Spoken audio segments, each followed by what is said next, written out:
ranked UFC bantamweight contender in the world, Aljamain Sterling. Aljo, thank you for joining us, sir. Wait. Okay. Hey, what am I looking at? This one right here? Or Yes, sir. Straight ahead. You're good. hey, what's happening? I should got my chin, man. Damn. We will take the first question from Rodney Edgar with Cage Side Press. Joe, what's going on, my man? Hey, how's it going? Hey, as far as I know, this is the first time you've been to the Apex, right? Or definitely the first time fighting there. What do you think about that place? Pretty nice, huh? And how you feel about Yeah, fighting there? it's pretty dope.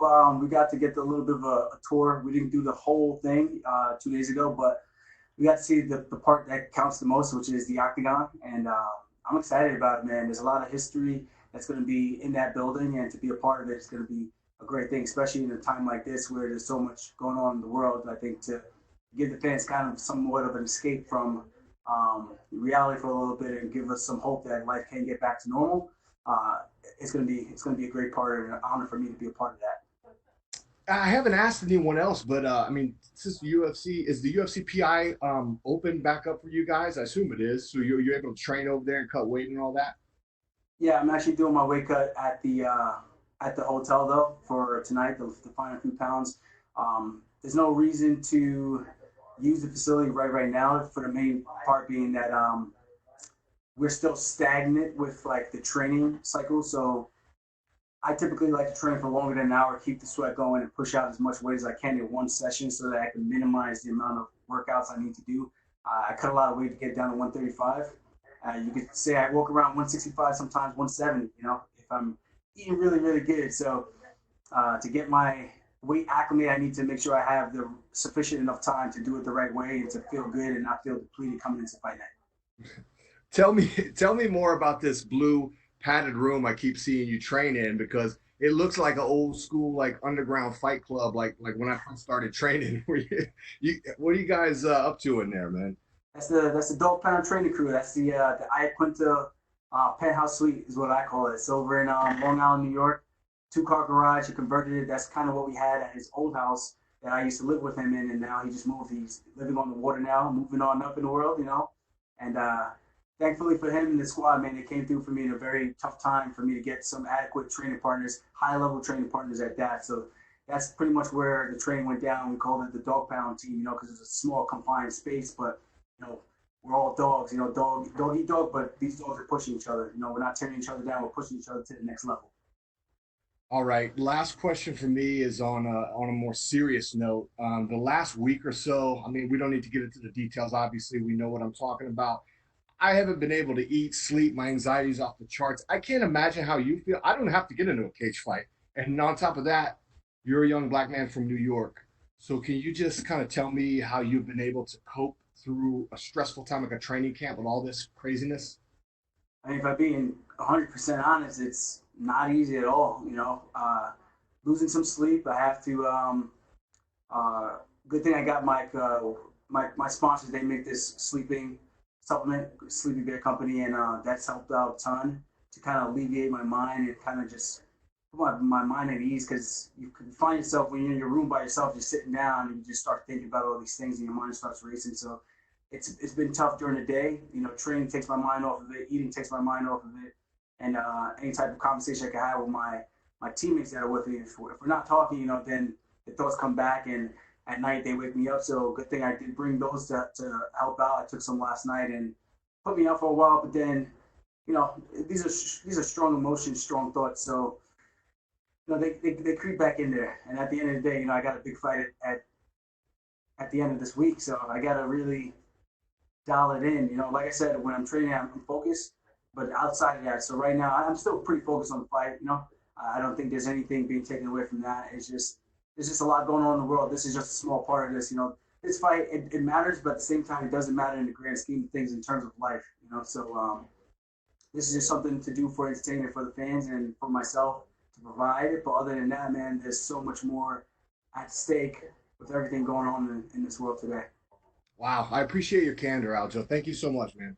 Thank you. And we'll take our next question from Damon Martin with MMA Fighting. Yo.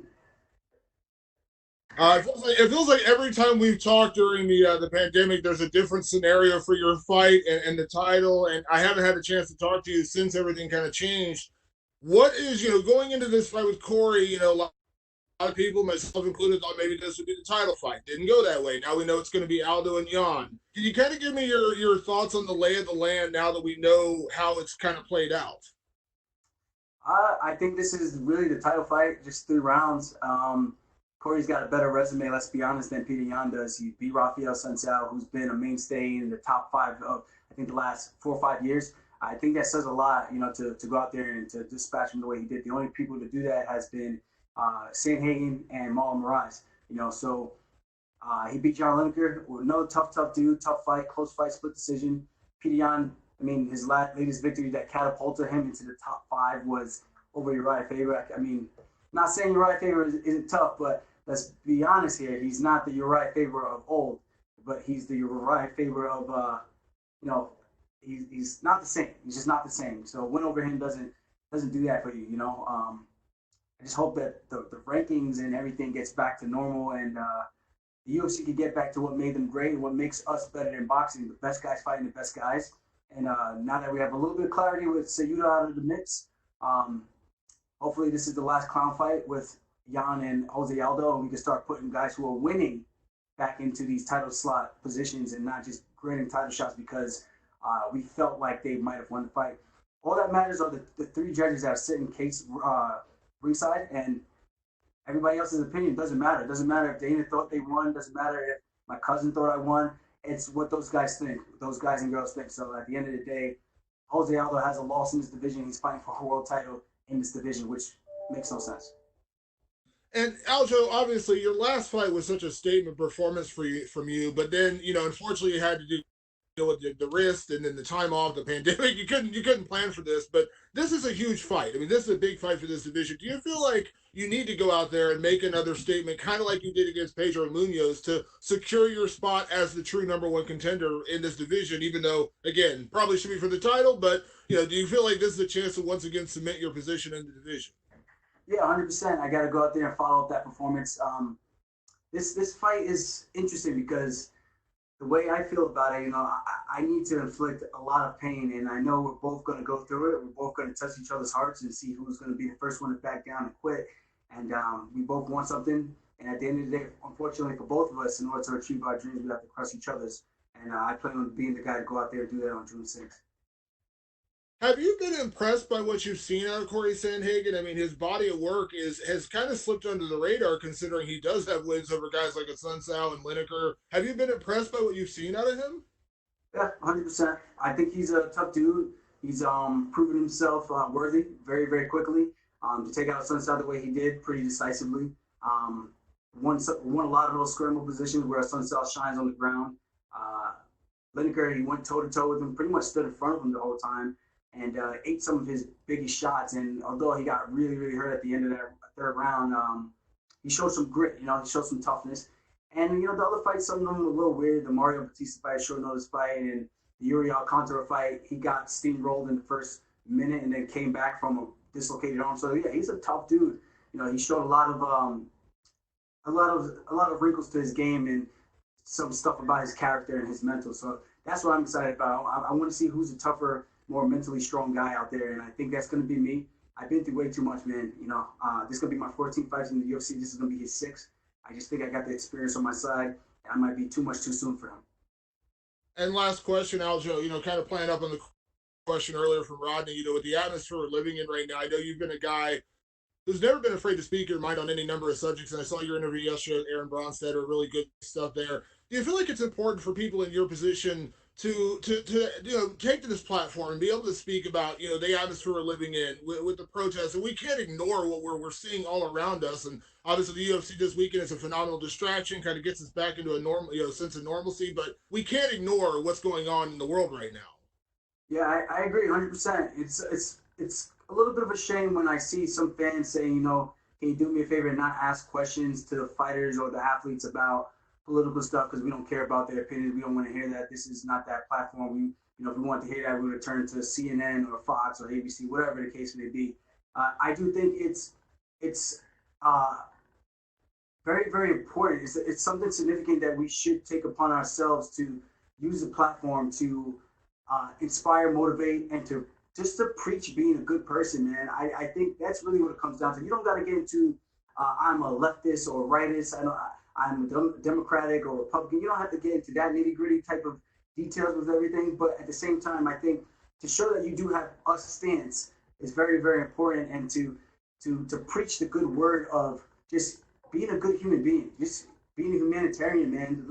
I look out for you the same way you look out for your brother, your mother, the same thing. That's kind of the way I was raised, and kind of how I view and look at life. And it's unfortunate that a lot of people are sitting quiet about it. And again, you don't have to be that guy. I understand, like, you look back at like a Michael Jordan, his history, he got a lot of heat because he was one of those people who never used his platform to speak up for the minority community. People kind of do a lot of dirt on his name for that. But in my opinion, that's solely up to you.